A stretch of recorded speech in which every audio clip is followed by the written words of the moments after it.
Afterward, kindly remain standing for the invocation, lead with distinction by Monique A. Lumambas, followed by the singing of the Lapu-Lapu City March. Everyone, please let us all stand.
Let us all bow our heads and feel the presence of the Lord. In the name of the Father, and of the Son, and of the Holy Spirit.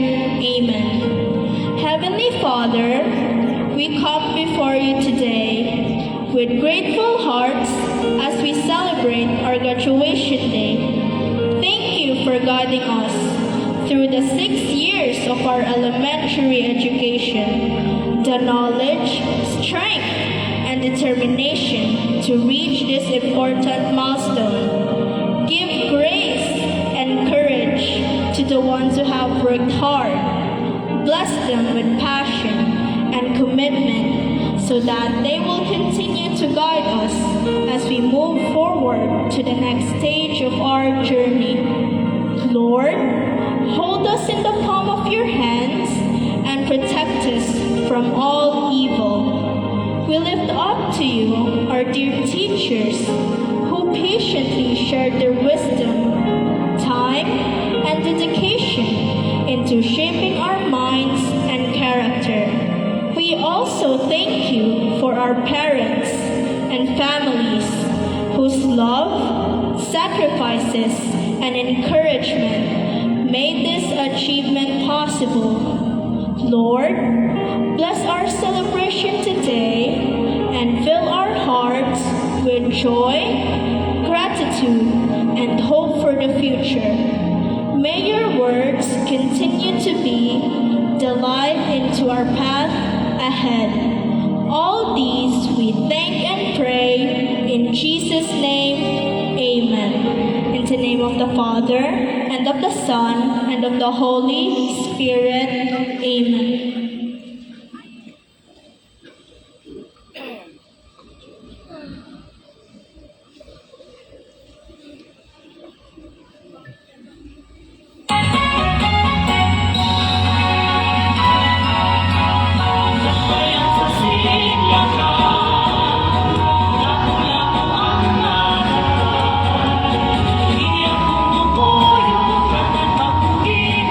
Kanunay malipay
Opay! Ay, nakalingkod yung mga bata.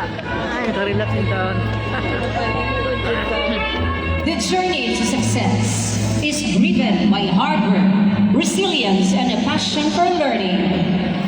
Ladies and gentlemen, please join me in welcoming, with a round of applause, Zion G. Mancao, graduating with high honors for the welcome address.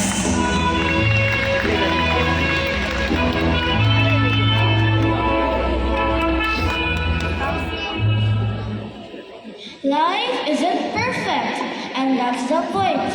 Every mistake, every win, every moment is part of our story.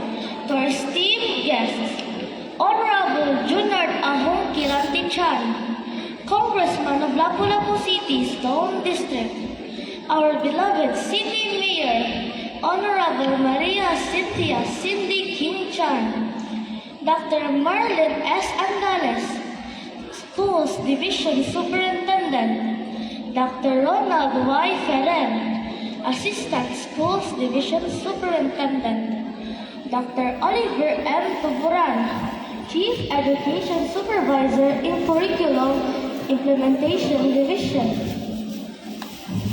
Dr. Reynold Q. Velos, Chief Education Supervisor of the Schools Governance and Operations Division, Mrs. Jennifer S. Mirasol, Education Program Supervisor in Science.